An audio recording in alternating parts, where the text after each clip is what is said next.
Nobody's ever reversed a breakup that quickly. I don't think so. That might be a world history. But of course, I didn't even know about it. And then I did. And I was like, oh my gosh. I just need to lie down and I'm so sorry.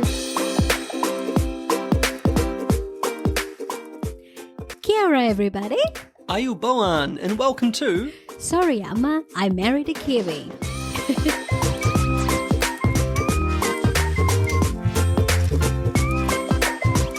Here we are again. We missed last week. We're sorry. What did we miss last week? We missed a podcast. Every Tuesday at 7 a.m. we said, except for last week. Yes, but we have a good reason. So the Kiwi and myself and we are in a jazz hands. We bought a house. Yes, we bought a house. Oh my gosh! What a crazy thing to say. We're literally recording the podcast for the first time in our new podcast studio. There's kind of a storm outside before, but that's calmed down. They kind of calmed down, but that's just like from where we were in our story. Just to say that out loud, that we are in a house that we just bought, and then we have our own room to record the podcast. That's just crazy talk. That's all we ever wanted. So there's been a lot of stuff happening, and it took a while to acquire curtains, which are kind of important in the long run. Privacy, that's a thing. we look out at some cows in the back paddock. So, I just felt very intimate, just staring into their eyes all the time. It's sorrowful. Oh. In the morning, Sam just get out of the bed. It's like, hi, cows. And then the cows go. Oh.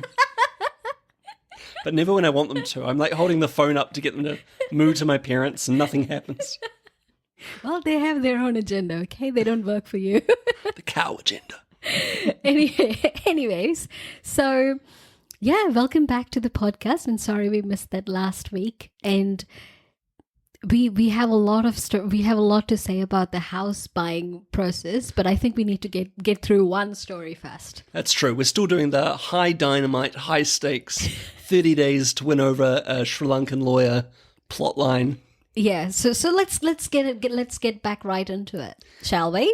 Yep, so just to recap that, Sam met Marsha, found out she was leaving for Sri Lanka in a month, and decided he had to try and win her over in that amount of time. Speaking about myself in the third person. Also, unfortunately, there's that rain outside. Storm's coming in. I think we just got the introduction without the rain noise, but it might be in the background, who cares? Let's go. Unfortunately, from the night, so we met on October 22nd, 2022. From the 9th to the 19th of November, I was going to be in Australia, which is just like adding unnecessary difficulties into the mix. We already had a month, and then you had to take like 10 days of that 1 month. So also we actually realised that we forgot something in the chronology before I even went to Australia, which was bubble, what I like to call the bubble tea incident. The bubble tea breakup. That's what Sam calls it. That was the twist, actually. Oh, shoot. Whoops. So, I don't remember why, but I was feeling sad about something. I think you were not feeling well or something. I can't remember. I was probably on my deathbed. And Marsha kindly offered to cheer me up by driving over and bringing some bubble tea to my house, which was lovely. So I finished work. I was working that day, and I went and got some bubble tea, and I was driving towards Sam's house. Sam was very much looking forward to the bubble tea. He was tracking its movements. And I don't know which one of us should say the story, because like it's just completely two different. Maybe you start from your side. We all know my side. I was just in it for the bubble tea. Well, I delivered the bubble tea, just to be fair. But so the door opens and Marsha's there with my bubble tea, but she doesn't seem happy. And I'm like, wait a minute, I'm meant to be the one not feeling great. I'm the sad one here. Why are you looking like that? It's exciting that you're holding the bubble tea, but clearly like something's up. But also like, I want to cheer you up, but I want the bubble tea, but you're still holding the bubble tea. It was a complex scenario. Let's just rewind to your perspective. Okay, I think it would be funny if you said it that if you said the part like how what was the chronology for you, then I can provide context. Okay, so Amasha seemed quite sad about something, so I was the bigger person. I went outside of my own desire to drink the bubble tea. Oh my god, how noble of you. And I like hugged you and consoled you, and I remember we kind of, we sat on the bed, I was holding you, and I can't remember how much you told me of your side, but I remember you were sad and I was just trying to get you laughing, and eventually you were laughing and that was great, and like I don't think I gave you any context. I had no was just like, context. yeah. I just wanted to cheer up the Emma. Yeah, I just went and hugged, and I was just like, I think I started crying. I can't remember. You're a little bit broken, yeah. Yeah. So eventually you started laughing, which was great, and then you were like, oh my gosh, I can't believe I was going to break up with you. And I'm like, what? And you're like, yeah. And then I kind of like had to lie down, and she's like, oh, you can't just like lie down. And I'm like, I just found out, you have to give me a minute.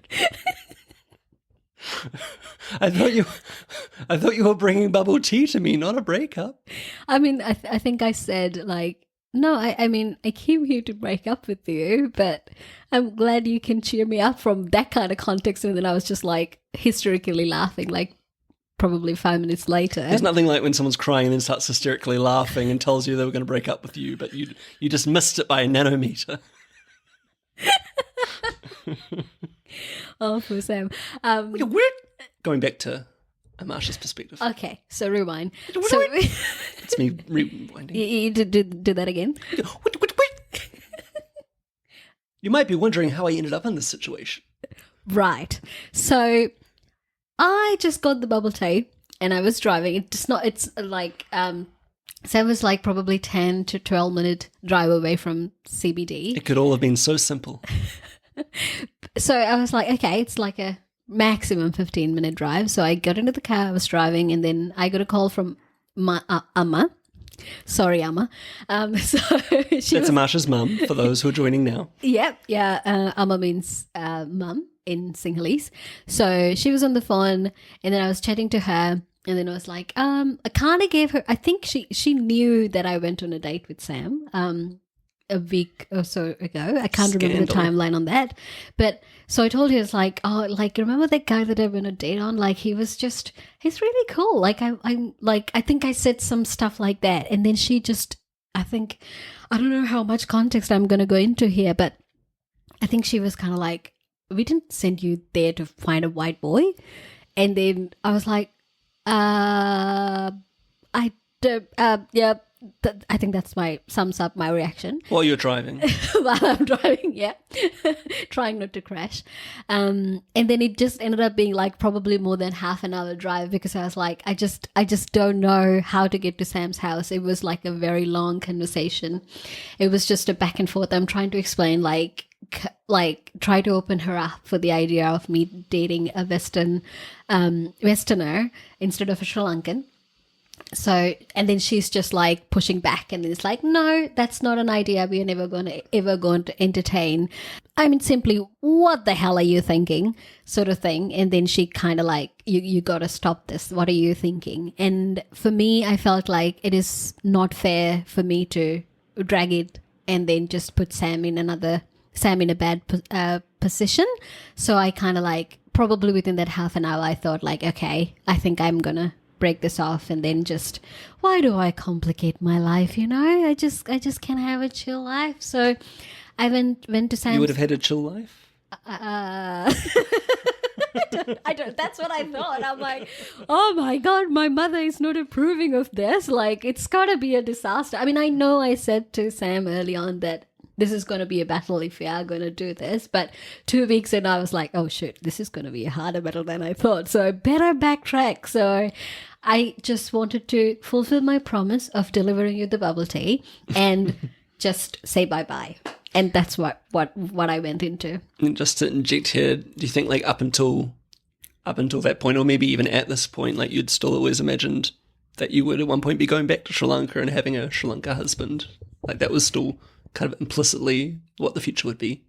I mean, not that I was particularly thinking like, oh my God, I'm going to find a Sri Lankan husband when I get home. But I kind of thought that's what was written for me, you know, because like as I think we have previously talked about, like I never had the precedence of somebody else marrying a Westerner. I mean, yes, there are other friends that I know of, or like extended family members who have been married to a foreigner, but that wasn't really, again, one or two instances that I can think of was never like how do I say, openly acknowledged or like celebrated sort of thing. So, and yeah, I just didn't want that to be my situation. I don't think it never ever crossed my mind, to be honest. So that's what was written for you, and what you had to do was rewrite the stars, say that you'll be mine. Aww. It's the Greatest Showman. Nobody got that musical reference. And funnily enough, are we going to say this now? No. Just jumping ahead a little bit, it ended up being our first dance song. Anna Marshall loved that song, Rewrite the Stars, which has Zac Efron and Zendaya performing it in the Greatest Showman movie. And she loved that song. We listened to it all the time. And at one point I was like, oh my gosh, these lyrics like perfectly describe our situation of being in this cross-cultural relationship that's not always accepted. And she's like, oh, I'd never actually listened to the words. I didn't know what that song was about. I just love the beat. I just like the tune. And I mean, anyway, we laugh about it now, but it was a really sad moment. Not for me, because I didn't know what was going on. I just wanted bubble tea. But I was like, give me the bubble tea, please. but like you knew it was out of the ordinary, but that was the moment with Amma that you realised, you know, maybe this is something that the family would never get on board with. And I remember you told me you like drove angrily around in loops because you were on the motorway and like you were just talking to her and like not getting off. I miss few exits, I think. I would be like, okay, I missed it. So then I will get out of the motorway and then get back into then like I would miss it again sort of thing. So it like the 15-minute drive ended up being like a 40-minute drive. But I don't know, it was hard. But so I came to you, and then I literally came to just break it off and then be like, what the heck? Why am I doing this to myself sort of thing? What? Huh? You came to break it off? I just told that. Just keep up. So what changed your mind from going from like, this is just too hard, parents are just not being understanding, like I'm not going to put the guy through it? What made you turn to being like, I'm definitely going to put the guy through this? I told you that I was about to break up with you. I told you that's my mindset was when I came in. But what changed in my mind not to do that was that for me, I felt like I was destroyed when I came and talked to you. But then within 5 minutes, it's not just like, haha, just like calm down. I was like, I completely forgot everything what was happening. And I was just like laughing, like hysterically. Like you said some silly things, honestly. Can't remember what you said, but I was just like completely laughing. And I thought to myself, like, if you can bring me back to just being the joyous self of mine, within the 5 minutes of like, oh, I'm going to break up, and then crying, and then to like the happiest self of mine within 5 minutes. Like, I just kind of want this guy to be in my life. So sorry I had to put you through that. Nobody's ever reversed a breakup that quickly. I don't think so. That might be a world history. But of course, I didn't even know about it. And then I did. And I was like, oh my gosh. I just need to lie down, and I'm so sorry. You just watch your future collapsing in a separate timeline. So yeah, we left that bit out. So that was, the stakes were already high pre-Australia. That was, yeah. Yeah. And then I came back. So that was before Australia, by the way. But then we were kind of like in a bit of a chill zone. I mean, in my head, at least. Okay. The world around me was collapsing. I was chill. And I think I was focusing on winding up my work. And Sam, you went to Australia, and then you had a good time. And You came back? My dad got hypothermia at Splash Planet, but apart from that... Just don't bring that up. So when you come back, do you remember how much did you paid for the Uber that night? Because you wanted to come directly from the airport? I knew I wanted to see Amasha immediately, and I hadn't really planned ahead of, what the plan was when Dad and I arrived back at the airport. So, and Dad was like, oh, shouldn't we have organised something? I'm like, no, an Uber will be fine. And we get to like the spot where you're allowed to hail an Uber at Auckland International Airport. And I look on the app, and to like get me to Amasha's and then to send the Uber on to deliver Dad to Mairangi Bay was $200. And I was just like, any price, just... So I deliberately did not tell Dad how much that was, or he would have never agreed to ordering that Uber. I don't think he still to the date knows how much you paid for that. I think I'm slowly hinting, but like I raise the price each time I tell him. So like slowly, like within 5 years you can tell I think him, I'm like, up to 160, so I've almost told him the full story. I'm glad he's not listening to this. I don't think he's just listening to That's my dad, Rob Renner. Hi, Dad. So, Sam almost went bankrupt by paying for Ubers, but okay. I remember Marsha was living in Empire Road at the time, and I don't know, I must have been feeling all kinds of nerves, even though we'd been talking and video chatting the whole trip. But I remember like getting out of the Uber and trying to call. Oh, then I thought you must have fallen asleep. And I was like, no, like, let me say hi. And then like the porch light came on and you came out. And it was just a really emotional. Yeah. Hi. You're just like folding into each other moment. Yeah, it was pretty cute. That's nice. I think every time we came back together in person, it was like, oh, like, have I been making this out to be more than it is? And, am I getting in my head? And then, yeah. Yeah. There's a very powerful connection, yeah. I appreciate the Uber. I'm glad. So yeah, and then I think the next couple of weeks kind of went by with me packing and then you helping. But on top of that, I am super grateful that I got to meet the rest of your friends, because one of your friends was kind enough to give a trust in me to invite me to her wedding, knowing very well that we just met probably 3 weeks ago. Just to add to that, I know you're going to read the... I've got the message right here. I came with receipts. But before you read that, I just want to... I was just seeing a reel somewhere. They were talking about for a wedding or an engagement party. So when you invite somebody, the +1, like the rules of +1. So these two people were talking about it, and then whether it's like no ring, no... what was the term? No ring, no +1 sort of thing. So like even if you are in a relationship, if there's no ring involved, you don't have to invite the I don't other know party. that flies in New Zealand culture, because I feel like we have a low ring quantity.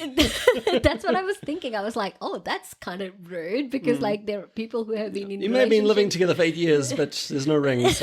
So you don't get the +1 invitation. I was like... Find another +1. Must have been I think US, like a US TV show. Like there was this two women like having a massive conversation about whether whether the invite has to happen, like the criteria is to have a ring. And I thought to myself, oh my god, like our good friend Lydia, within 3 weeks she invited me. It's a good thing I'm still around, but So it wasn't actually within 3 weeks, it was much quicker than that. Really? I'm just going back to my calendar. In my head it was 3 weeks. Okay. Going back to my calendar of October 2022. So Cornwall Park was on the 24th, Monday, October 2022 is when I met you. So, okay. So 1 week after I first met you, I invited you to a wedding with me. And it was Lydia, was really sweet, because my friend Lydia, I've been telling her about the whole roller coaster story. And then she's like, It cannot be much of a roller coaster either. It was just like 1 week. I mean, a lot happened in the first week, as our listeners know. But Lydia said, oh, me and Mitch, we actually have a spare seat at the wedding, and if you want to invite Amasha, that'd be great, which is an amazing friend move, considering we definitely did not have a ring at 1 week. So I messaged Amasha on the 31st at about 10:42 a.m., according to this screenshot, and in response to asking somebody a week in if they want to go as a guest to a wedding with me, Amasha said, haven't we already skipped a lot of steps already? Thank you so much for asking.